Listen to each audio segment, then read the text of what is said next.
So, forest stand description is a challenge. There's so many names for different types of forests, and sometimes in different types of stands it can get very confusing. There's so many ways to be called, and like the old joke is, call me anything but late for supper. Sometimes I think that's the easier way to go. But anyways, with stands, here's the challenge. Every different organization has a slightly different way of doing it, so I want you as forest technicians get used to 5 different techniques that are used in Ontario, and there's many more when you go to different provinces or different institutions. So what we're going to do now is I'm going to present to you 5 techniques that we'll be talking about this semester and next, and I'm just going to walk through them very quickly here. First of all, there's MIFTIP, stand descriptions, and that represents the Managed Forest Tax Incentive Plan.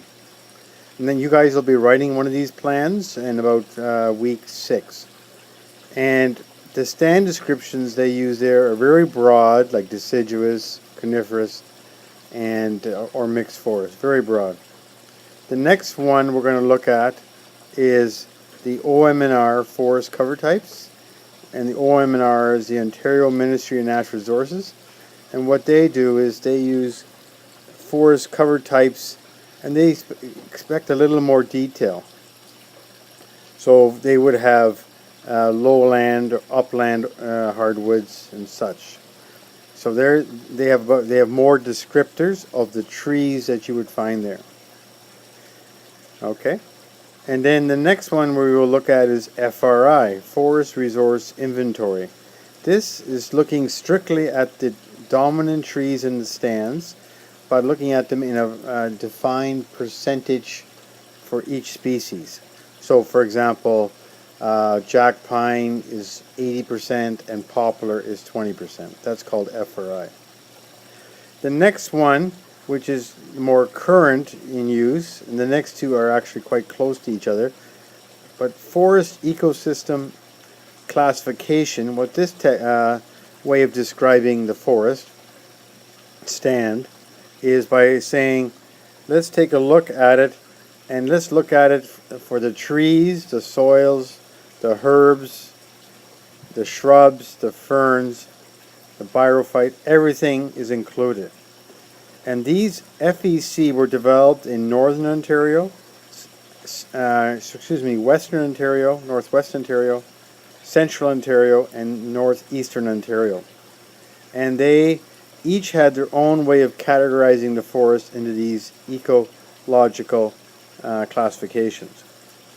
The province of Ontario, meanwhile, especially Southern Ontario, always have used ELC, Ecological Land Classification, and it does exactly the same thing as the forest ecosystem classification does, but it does it for everything also beyond the forest. So in other words, cliffs, sandy beaches, natural sandy beaches along Lake Huron, savannas, and so on. So they've made an ecological code for every type of land out there in regards to its ecological signature. So what you have here, in essence, then, is if you had one piece of forest here, okay, one piece of forest, you could have 5 ways of describing it, and they would all be correct. But which one is more accurate? Well, the accuracy of them, as you can start to guess, increases as you go from this very broad one here to this very detailed version here. So the goal in forestry is that you should be able to understand all of these, because you will encounter them everywhere. So let's take a look at an example. An example is you walk into a forest you walk into a stand, a group of trees of similar nature and area, of red maple, black ash, and some other species. The ground is very moist for midsummer.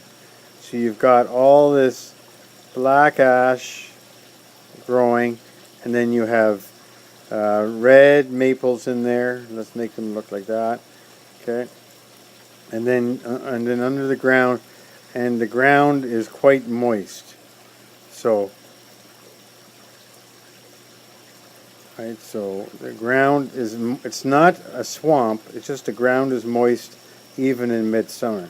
So now you have to be able to explain what is this stand, because just saying, hey, I found a bunch of black ash and some red maple to somebody else in forestry doesn't work. We need you to give it a name. Just like we have names, we have to give the stands a name as best as possible. So let's take a look how we would do that for the 5 examples. So if it was a MIF tip, what we would manage forest tax incentive plan, it's a very broad thing, and all you would have to say, let me just switch this to a black, probably white's better, here we go. All you would have to do for the MIF tip plan is call that a deciduous forest. And why would it be called deciduous? Because greater than 75% is hardwood. So that would be meeting the requirements for MIF tip. Just calling it a deciduous forest because it's greater than 75%. It's not a swamp, it's a wet area, but that's not the concern. So you can see for the general public, it's very basic. If it was the OM&R cover type, it's a little more involved, and the OM&R cover type, we would call this a lowland hardwood, and that would give us a sense of understanding that what does that mean? Well, what it means is that inside that particular stand we would expect to find red maple,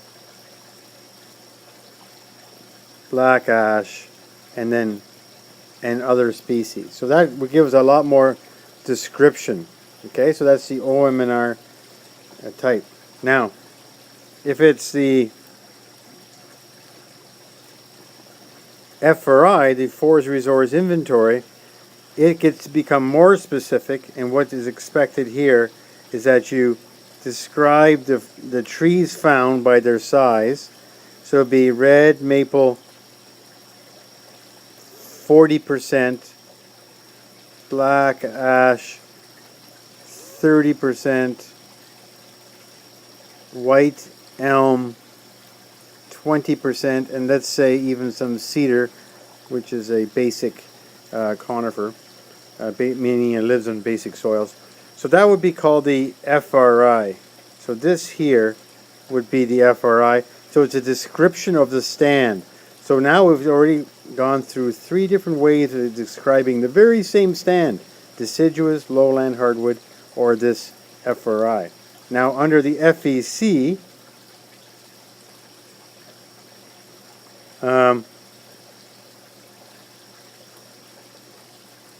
the Forest Ecological Classification, what it would be called in Central Ontario would be a C-V7. Look at that, eh? That's getting crazy, kind of a code. And what does that stand for? It stands for a